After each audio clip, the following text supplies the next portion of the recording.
index.js to start the server. If we open a web browser and navigate to our server's IP address, we'll see that it's returning hello world. Back to our local code editor to set up the code we need for our destination. The first step in creating a destination is to verify the endpoint. To do that, we have to listen for a GET request from Redux, make sure the verification token that Redux is sending in the headers of that request matches the verification token that we defined, and then return the challenge string that was sent. I'm going to define another route as well, this same route as before, but listening for post requests this time. This is where those scheduling messages will actually be sent.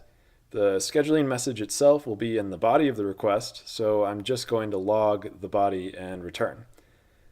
Now we can sync these files, start the node process again, head back to the Redux dashboard to verify our destination. First, we go to our destination that we created, click on the settings link, and enter our endpoint. In this case, it's our server's IP address with the destination route appended. You might enter a domain name here, such as yourapp.com, and the route can be whatever you want. It doesn't have to be /destination or anything like that. Now, for verification token, we'll enter the string that we defined in the code that we're checking against. For this one, I'm just using ABCD1234. Doing this check just lets your server know that the request is coming from Redux. Okay, we'll click Save and Verify, and if our code works, it'll send back whatever challenge value Redux sent along, and we're verified. Excellent.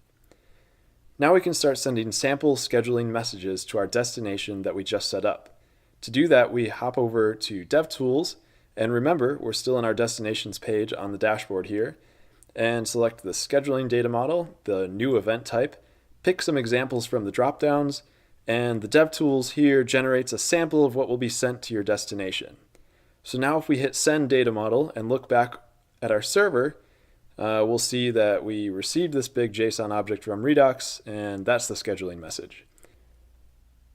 So now that we have our destination and can receive data from Redux, let's do something very simple with that data. There's a lot of data in our data models, as you can see, so let's just pull out a few fields here that we want to store. If we look at our developer docs over here at developer.reduxengine.com, we can view a specification for all the data we might expect in the scheduling message.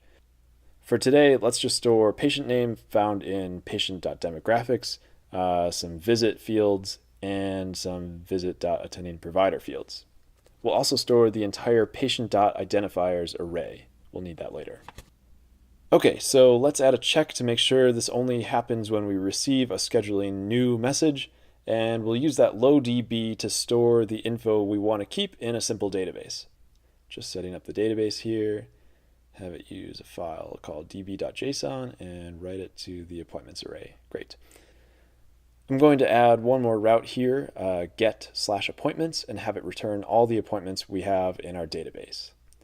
Okay, let's sync this again, start our server, and send another scheduling message. If we go back to our server and take a look at db.json, we'll see that we've now stored that new appointment. And if we go to the web browser and look at /appointments, we see that the appointment is getting returned. Awesome. One last thing to look at here is the logs.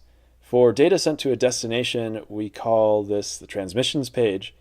And if you go to that transmissions page for your destination, you'll see records of those scheduling messages you generated from DevTools, and you can